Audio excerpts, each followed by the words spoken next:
He ended the call with a broad smile. They want to move forward immediately. I can have the initial contracts ready by tomorrow morning. The sun was setting through Ellen's bay window, casting golden light across the room where I'd just agreed to sell 25 years of my life. But for the first time since that devastating phone call, I felt something that had been missing for too long. Control. How does 9 a.m. sound? The question hung in the air like smoke, and I realized Brian was waiting for an answer that would change everything. The grandfather clock in the hallway, Ellen's 15th anniversary gift to me, ticked steadily in the silence.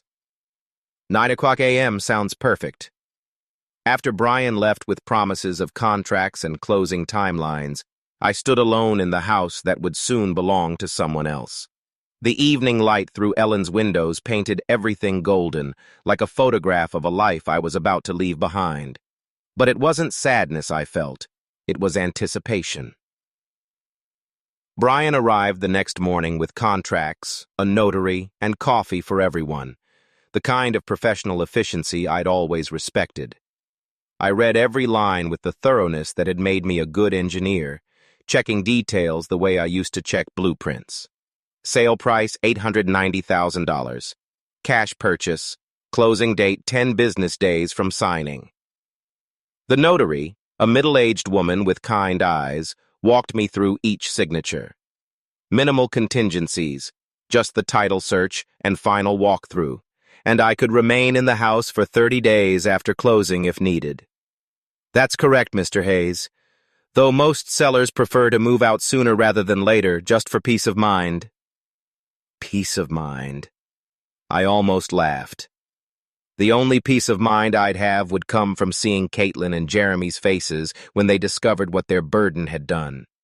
I signed my name with steady hands, and just like that, the process was in motion. The first 3 days passed in a blur of paperwork and inspections. The title company began their search through decades of records. The investors sent their team, a polite crew who admired my workmanship and found nothing to complain about. Your father-in-law really knew what he was doing, one of them told their heir, since they assumed I was already gone. These floors, this electrical work, all top quality. Days 4 through 6, I became a man with a secret mission. I researched apartments online, looking for something small but comfortable, somewhere I could start over with nearly $900,000 in the bank. I found a place in Highlands, a senior community with golf courses and a community center, the kind of place Ellen and I had sometimes talked about for our golden years. I also called storage facilities, planning which of Ellen's things I'd keep and which I'd have to leave for the new owners. Her china, definitely, her jewelry box, the photo albums, the essentials of a life lived together. Days 7 through 9 brought a strange confidence I hadn't felt in years.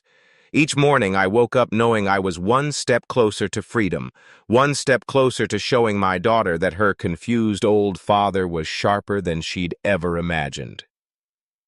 Mrs. Patterson from next door noticed the activity, asked about the inspectors and official-looking people.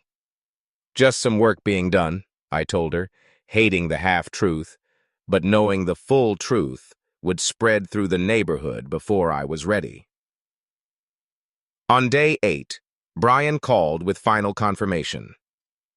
Everything's on track for tomorrow's closing, Mr. Hayes. The buyers are thrilled with the inspection results.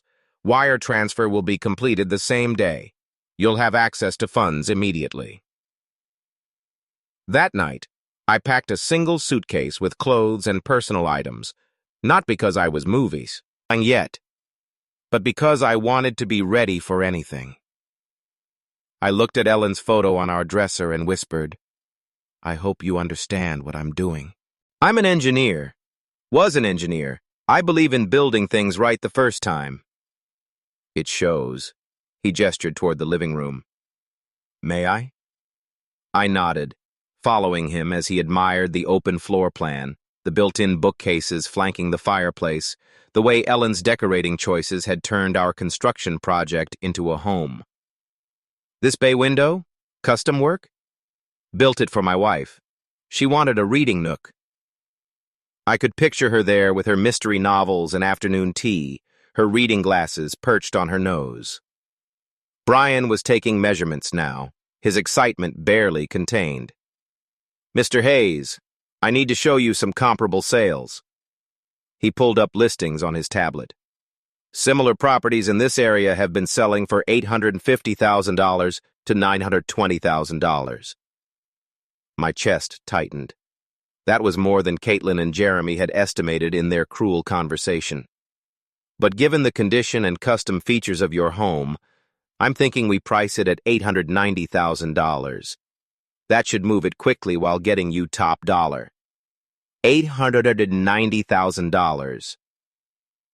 I sat down heavily in Ellen's reading chair, the numbers spinning in my head. "That much?" I managed. "Mr. Hayes, you're sitting on a gold mine. Properties like this don't come on the market often, especially not in this condition." Brian's voice carried the confidence of someone who knew his business.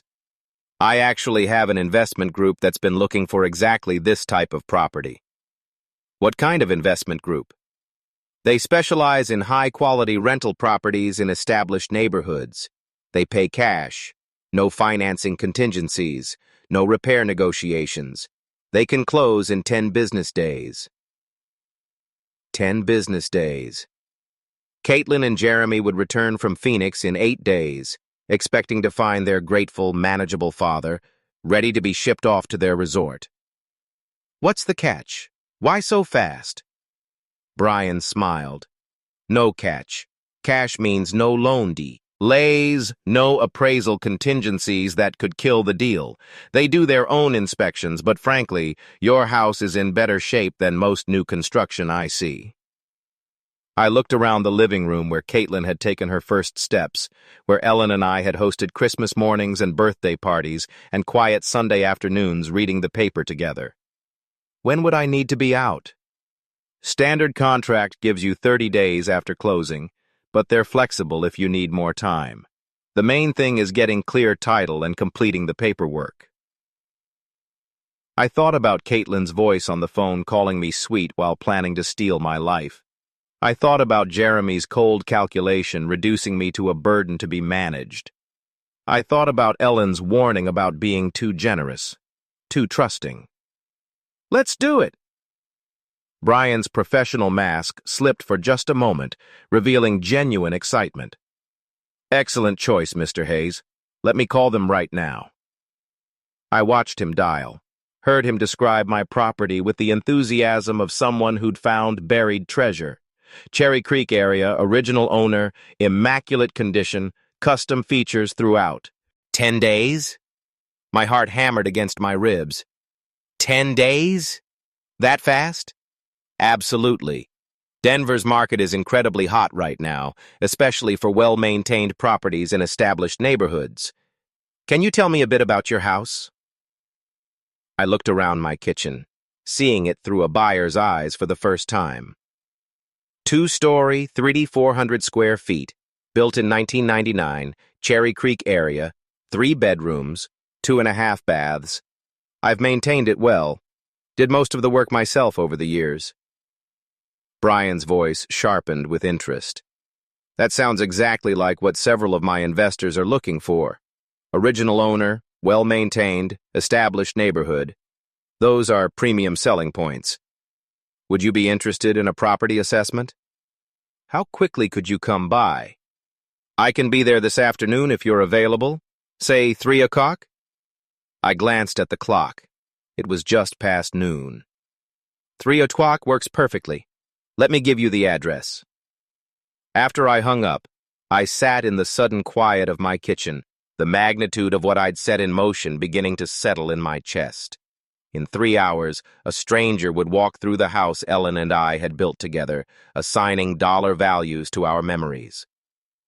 I spent the next 2 hours cleaning obsessively, old habits from Ellen's time when she'd insist the house be spotless for any visitor. I dusted the bay window, straightened the throw pillows on the couch, made sure every surface gleamed. But this cleaning felt different. I wasn't preparing for guests. I was preparing for an execution. At exactly 3 o'clock, the doorbell rang.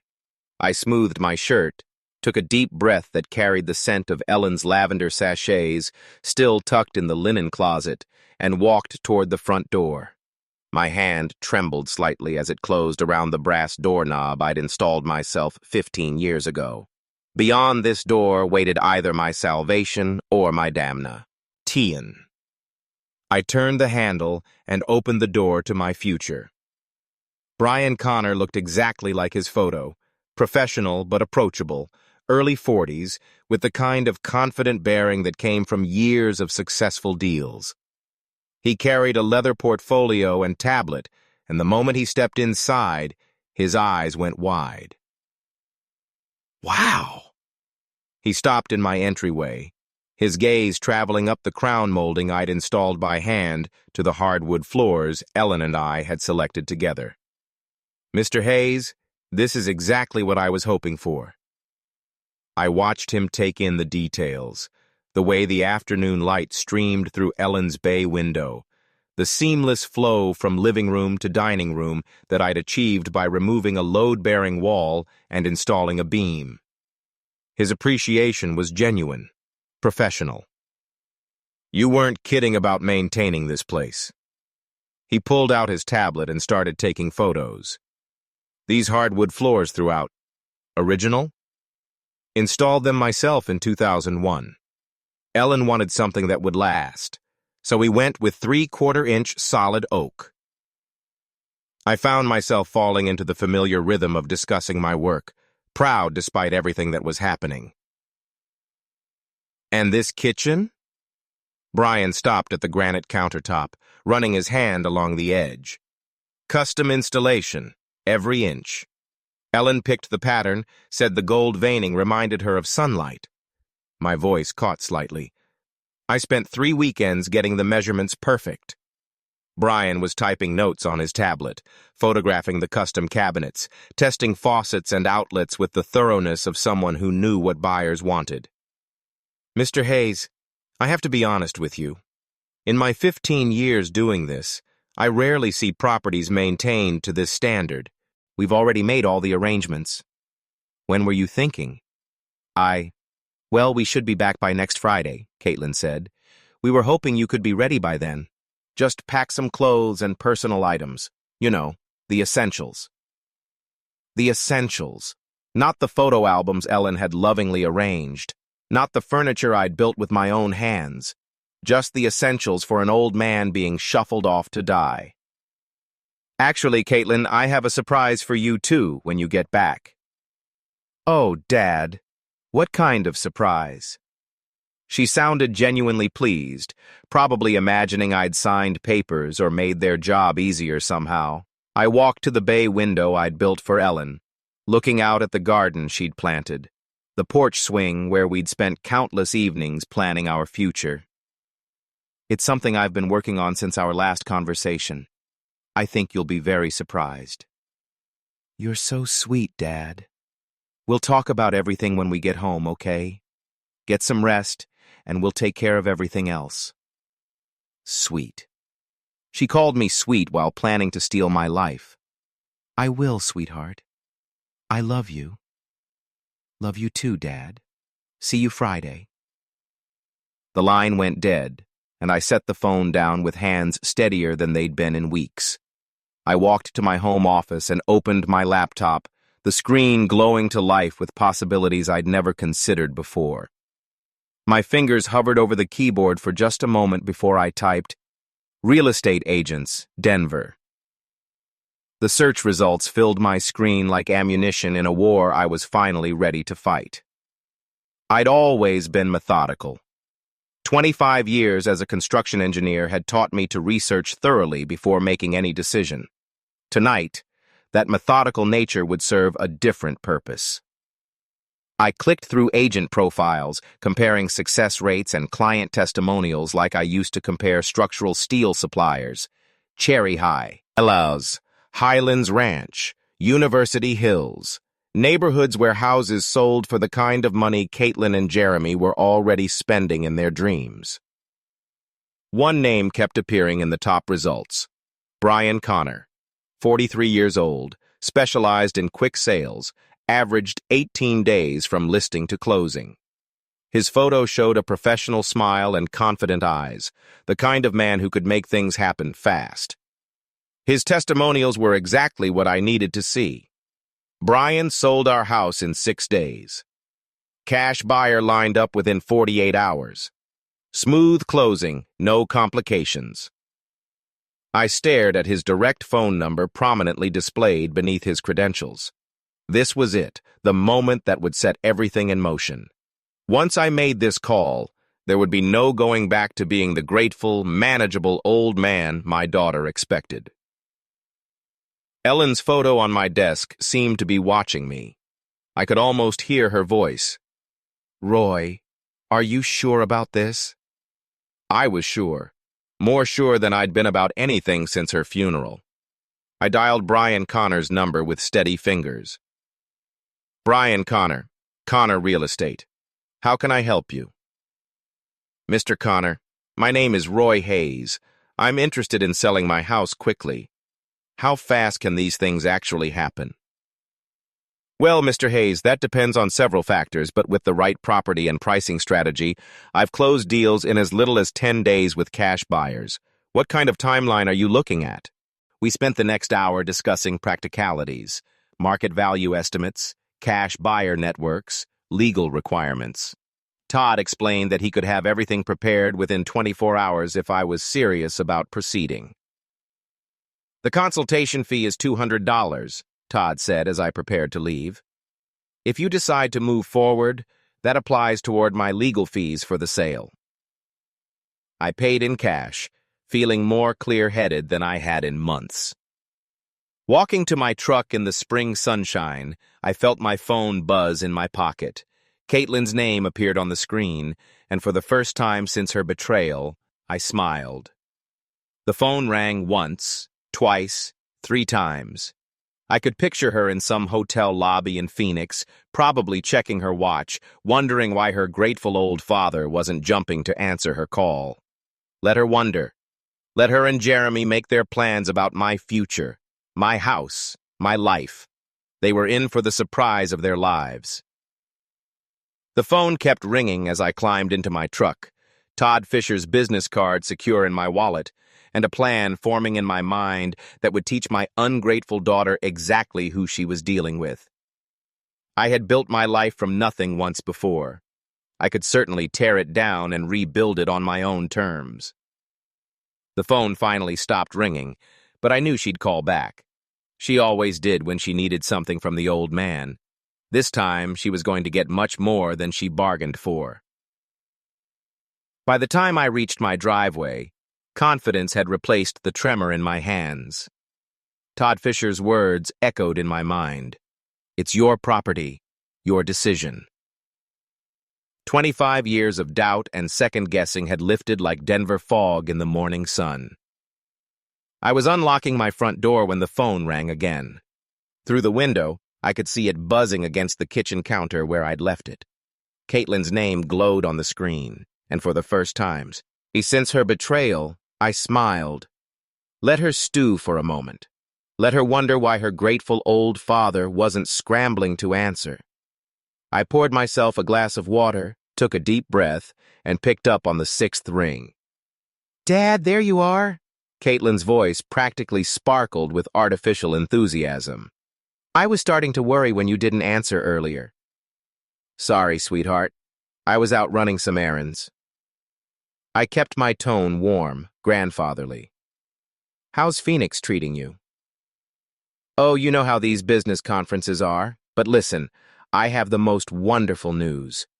She paused for dramatic effect. "Jeremy and I have been planning something very special for you."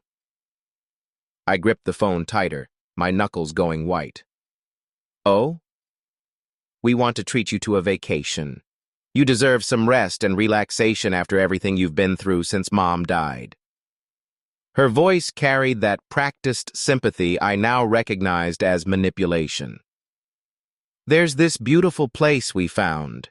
It's like a resort, but with medical staff on hand, just in case you need anything. A resort with medical staff. My jaw clenched so hard I thought my teeth might crack. That sounds lovely, sweetheart. You really didn't need to go to such trouble for me. Nonsense. Your family. Jeremy's voice came through in the background. He must have been listening on speakerphone. We've already made all the arrangements. When were you thinking? I managed, knowing full well they wanted me gone before they returned to claim their inheritance. Todd Fisher was younger than I'd expected, maybe 55, with graying temples and the patient demeanor of a man who'd heard every family horror story twice. His office was lined with law books and family photos, a wife, 2 teenagers, a golden retriever, the kind of normal life Ellen and I had tried to build. Mr. Hayes, good to see you again. Todd poured coffee from a small machine in the corner, the rich smell filling the space between legal documents and filing cabinets.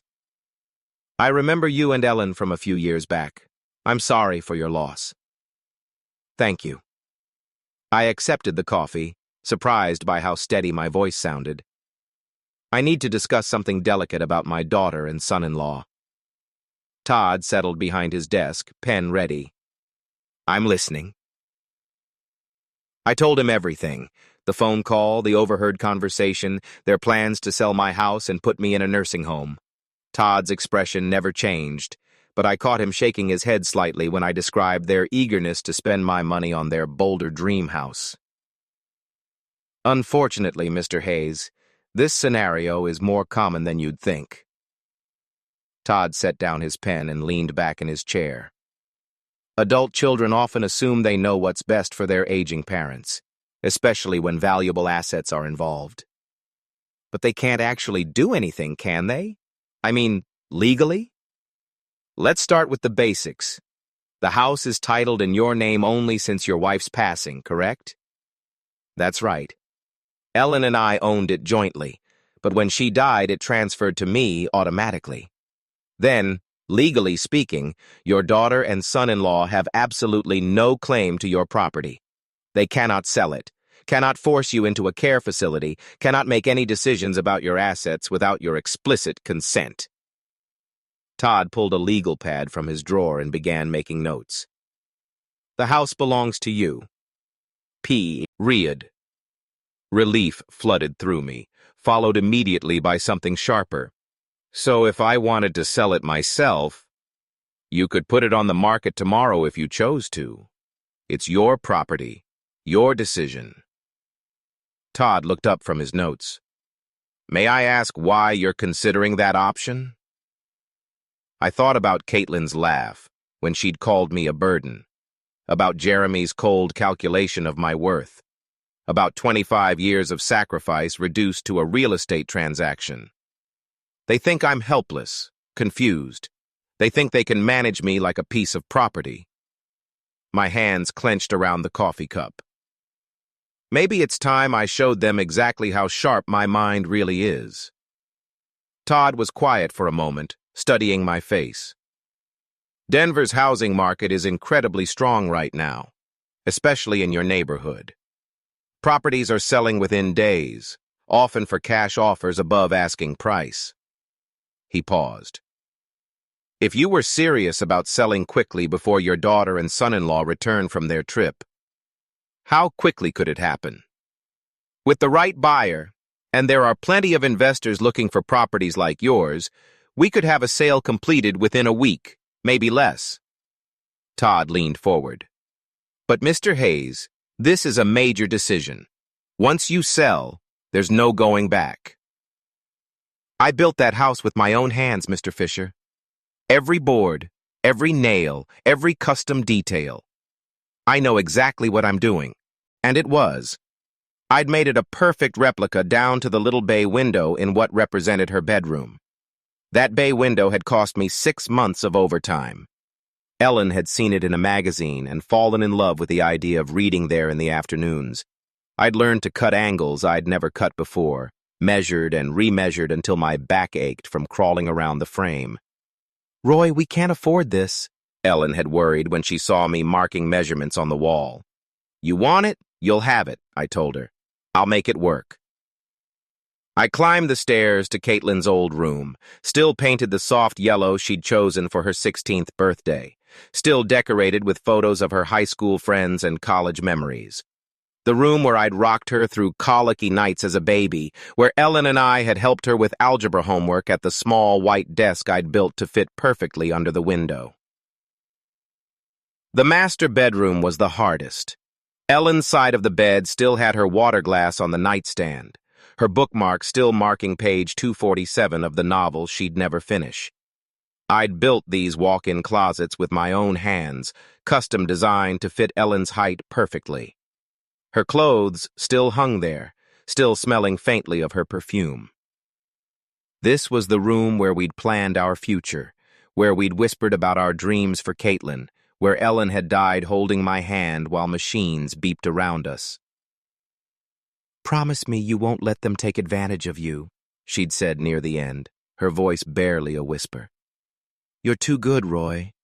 Too generous. Promise me you'll take care of yourself." I'd promised, but I hadn't kept that promise, had I? In my home office, I found the folder of construction photos Ellen had kept, pictures of me laying the foundation in the spring of 1999, 25 years younger and 50 pounds stronger. Me and my crew installing the Fram, E. Ellen in her hard hat bringing us lemonade on hot summer days, her belly just starting to show with Caitlyn. The financial records from those years told the story Ellen's photos couldn't. Second mortgage, personal loan from my brother, Ellen taking a part-time job at the school district to help with materials costs. We'd eaten beans and rice for months, drove cars held together with prayer and duct tape. But we'd built this house with our sweat, our sacrifice, our love for each other and for the family we were creating.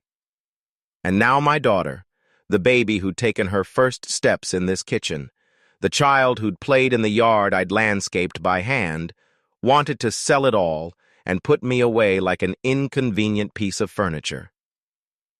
I picked up Todd Fisher's business card from my desk drawer. The edges were worn from 3 years of handling, but the phone number was still clear. Caitlyn and Jeremy thought they were dealing with a confused old man who'd be grateful for any scrap of attention they threw him. They thought I was weak, helpless, ready to hand over my life's work without a fight. They were about to learn just how wrong they were. I dialed Todd's number and listened to it ring, my hands steady as stone. Outside, the spring morning was bright and clear. The kind of day Ellen used to love, the kind of day for new beginnings. The law offices of Fisher and Associates occupied the second floor of a modest brick building on Colfax Avenue, the kind of place that specialized in helping regular people with real problems rather than impressing corporate clients. I'd chosen my best suit, the charcoal gray one Ellen had picked out for me to wear to her funeral, and arrived 15 minutes early, my hands only slightly trembling as I signed in at the reception desk.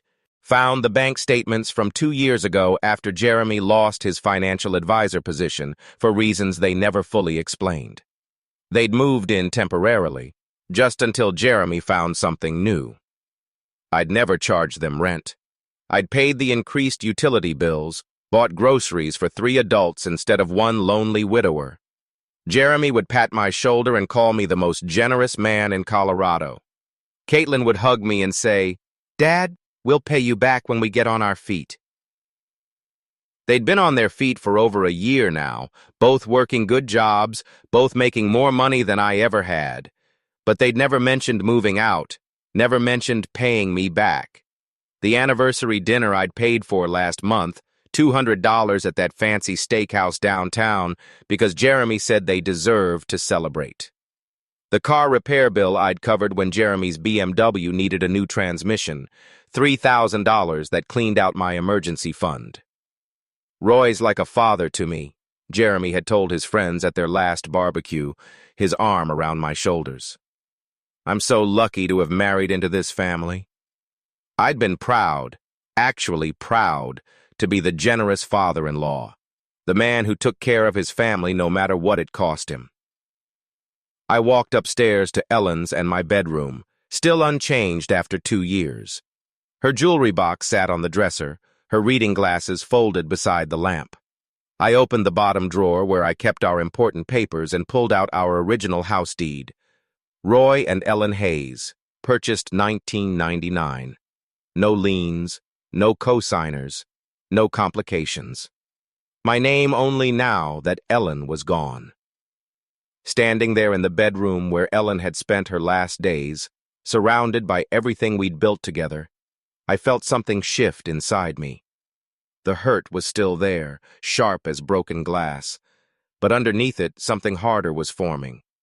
They wanted to put me away and sell my life's work. They thought I was too old, too confused, too grateful for their attention to fight back. I looked at Ellen's photo on the nightstand, remembering her voice from all those years ago. Don't give her so much that she forgets to be grateful. Well, Ellen, our daughter had definitely forgotten, but she was about to remember that her old man wasn't as helpless as she thought. I walked to my home office and pulled out the business card I'd kept in my desk drawer for 3 years. Todd Fisher, real estate attorney. Ellen had insisted we meet with him after her cancer diagnosis just to make sure our affairs were in order. It was time for another consultation. The next morning, I walked through my house like a stranger seeing it for the first time. But instead of seeing home, I was seeing what Caitlyn and Jeremy saw. Square footage, market value, liquid assets. In the kitchen, I ran my hand along the granite countertop I'd installed myself, working by lamplight after my regular job, because we couldn't afford to hire contractors. Ellen had picked out the pattern, speckle-eyed gray with veins of gold that caught the morning light. She'd made coffee on this counter every morning for 16 years until the cancer took her strength away. I remembered the Christmas morning when 3-year-old Caitlyn took her first wobbly steps right here from the refrigerator to Ellen's outstretched arms. We'd both cried with joy, Ellen scooping our daughter up and spinning her around while I scrambled for the camera. Our baby's walking in our house, Ellen had whispered, tears streaming down her face. In the house we built for her. The living room held 25 years of Christmas mornings. I could still see 7-year-old Caitlyn's face lighting up at the sight of the dollhouse I'd spent 3 months building in the garage, working in secret after she'd gone to bed. Ellen had sewn tiny curtains for the windows, made miniature furniture from cardboard and fabric scraps. Daddy, it's just like our house, Caitlyn had squealed. My daughter laughed. Actually, laughed. God, Jeremy, you should have seen him tonight. So grateful just to hear from me. He has no idea we're planning this. The longer we wait, the more confused he'll get. We should strike while he still trusts us completely. The phone slipped from my numb fingers, clattering onto the hardwood floor Ellen and I had installed together 23 years ago. Every board laid by my own hands, every nail driven with thoughts of our family's future. I sat in the sudden silence of my empty house, staring at Ellen's photograph. Her eyes seemed to bore into mine with an expression I couldn't quite read. Disappointment, warning, or maybe just the terrible knowledge that comes to those who've already left this world. The grandfather clock in the hallway, Ellen's anniversary gift to me 15 years ago, ticked steadily in the growing darkness. Outside, the first spring crickets began their evening song in the garden Ellen had planted, and I still tended. Something cold and hard settled in my chest, replacing the warmth I'd felt hearing my daughter's voice just moments before. My hands, weathered from decades of construction work, slowly curled into fists. They thought I was a burden. They thought I was confused, helpless, ready to be managed and discarded. They were already spending my money, already planning their new life in my grave. But I wasn't dead yet, and I wasn't nearly as confused as they believed. I don't know how long I sat there in the dark, Ellen's face watching me from the silver frame on the end table. The house felt different now, as if the walls themselves had heard my daughter's betrayal and were holding their breath. My legs felt unsteady when I finally stood to turn on the lamp. The warm light fell across the living room we'd furnished piece by piece, each item chosen with care and saved for with sacrifice. The burgundy sofa where Caitlyn used to curl up doing homework. The coffee table I'd built in the garage, sanding it smooth while she played at my feet.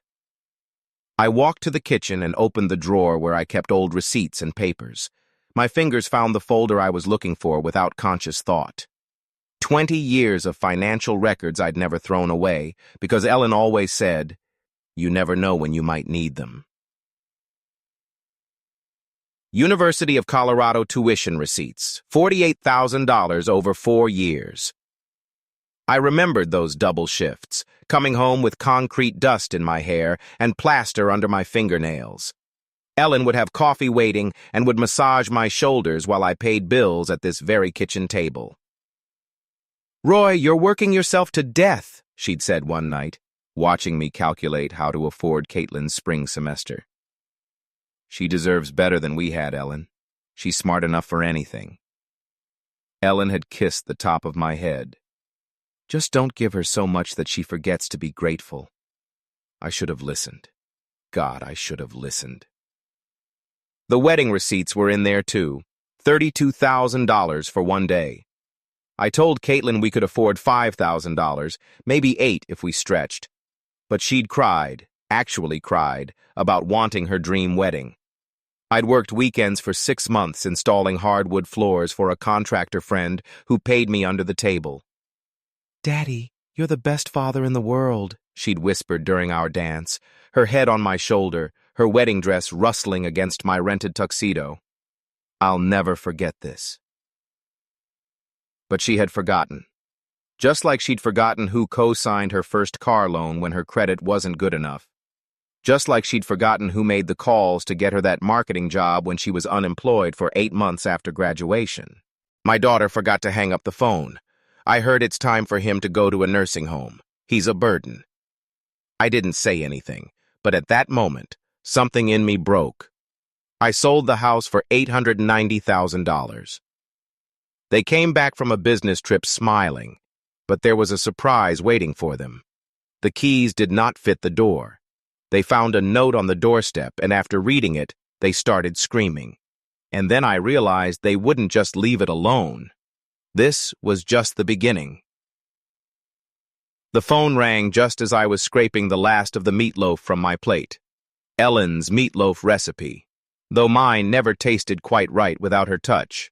I glanced at the caller ID and smiled despite myself. "Caitlyn, Dad, how are you holding up?" Her voice carried that familiar warmth that always made my chest tighten with love and loneliness. I settled into Ellen's old recliner, the leather worn smooth from years of her evening reading sessions. "Oh, you know me, sweetheart. Just finished dinner and was about to watch the news."